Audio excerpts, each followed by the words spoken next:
Motor Week, television's automotive magazine. Last May, for the first time in almost 20 years, America's premier sports car, the Chevrolet Corvette, was a serious contender at the 24 Hours of Le Mans.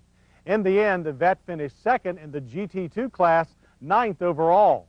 It took the talents of Reeves Callaway and his international crew to do it with a car much like this one, the Supernatural Corvette LM.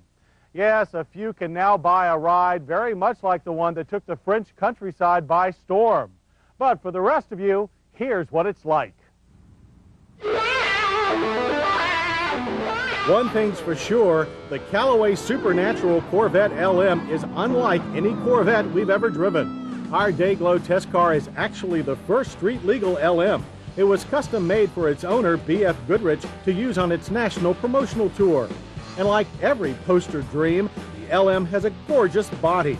The LM's aero work continues on the theme first conceived by stylist Paul Deutschmann for the legendary Sledgehammer, the street-legal Callaway which ran 254 miles per hour back in 1989. New carbon fiber panels for the hood, rockers, doors, and tail don't attempt to disguise the LM's Corvette roots. Rather, they accentuate the Chevy's muscular lines and give some hint as to the beast that lurks within. The front end appears overly rounded due to the oversized headlight fairings, huge power balls, and road-sucking lower air intake. The horizontal front air dam creates downforce by splitting the airflow over and under the car. Vertical slats in the rear channel the air out cleanly, while the huge wing pushes the car into the pavement as speeds increase. And increasing speed is what the LM does best, as we noticed around 9 turns of Savannah's Roebling Road Raceway. We also saw a remarkable decrease in our lap times. The LM was a full 3 seconds faster than any other car we've tested at Roebling. Providing the power for that amazing feat is a 383 cubic inch pushrod V8. A host of Callaway parts and engine modifications combined to produce 435 horsepower and an equally impressive 430 pound-feet of torque. Off the line, 0 to 60 flashes by in 4.1 seconds and a single shift of the stubby gear lever. Quarter-mile runs required a few more gears but result in an awesome 12.3 seconds at 118 miles per hour. Racing Brembo disc brakes with ABS allow the driver to dive deep into corners, while the sticky Goodrich CompTA rubber and Penske adjustable coilover shocks keep the car firmly on line.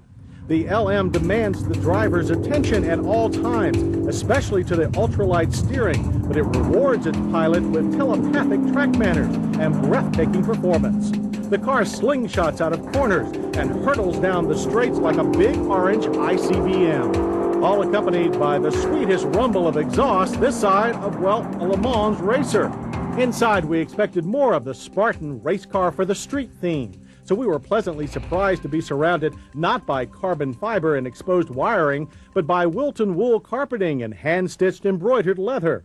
Such a civilized interior is almost out of place in a car capable of such unruly behavior, and fuel economy is almost too respectable at 23 highway and 17 around town.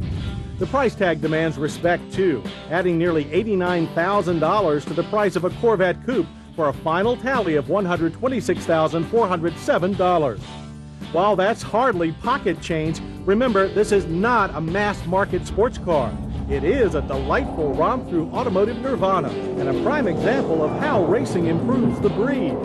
Roebling Road may be a long way from Le Mans, but behind the wheel of the Callaway Supernatural Corvette LM, it's as close as your fingertips.